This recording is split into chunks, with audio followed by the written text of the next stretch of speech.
আসসালামু আলাইকুম। আশা করি সবাই ভালো আছেন। আজকে আমি আলোচনা করব 11 থেকে 20তম গ্রেডের লিখিত পরীক্ষার জন্য সাধারণ জ্ঞান কোন বই থেকে পড়বেন।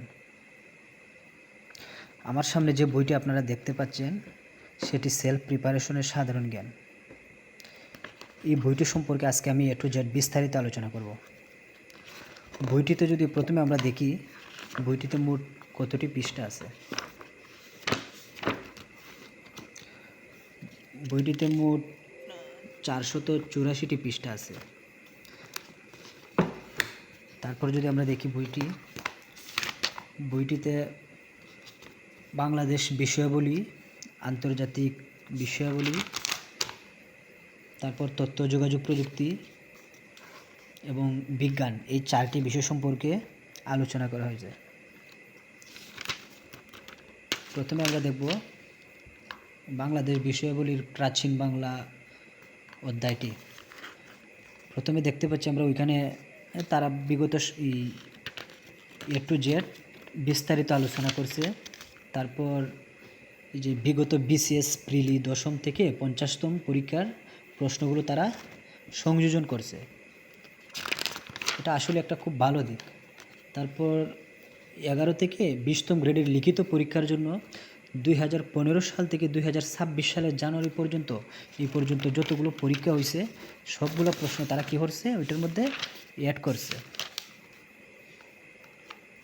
তারপর যদি আমরা দেখতে পাই এখানে এভাবে প্রত্যেকটা টপিক বিস্তারিত আলোচনা করছে। তারপর বিগত সালের প্রশ্নগুলো তারা অ্যাড করছে। এটা আসলে খুব একটা ভালো দিক বইটা। তারপর আমরা যদি বইটাতে দেখতে পাই বিসিএস প্রিলিমিনারি 10 থেকে 50তম তারা কী করছে ওইটার মধ্যে আলোচনা করছে ধারাবাহিকভাবে।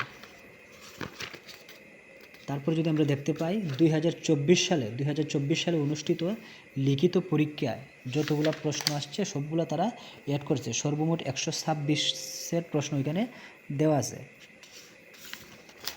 তারপর যদি আমরা দেখতে পাই এখানে 2025 সালে তারা 168 সেট প্রশ্ন তারা এখানে অ্যাড করে দিছে। তারপর 2026 সালের আরও 17টা প্রশ্ন এখানে কোয়েশ্চেন তারা অ্যাড করছে। আসলে বইটা সম্পর্কে আমি কী বলবো, বইটা আমি আজকে নতুন আনার পরে বইটা আমার কাছে খুব ভালো লাগছে।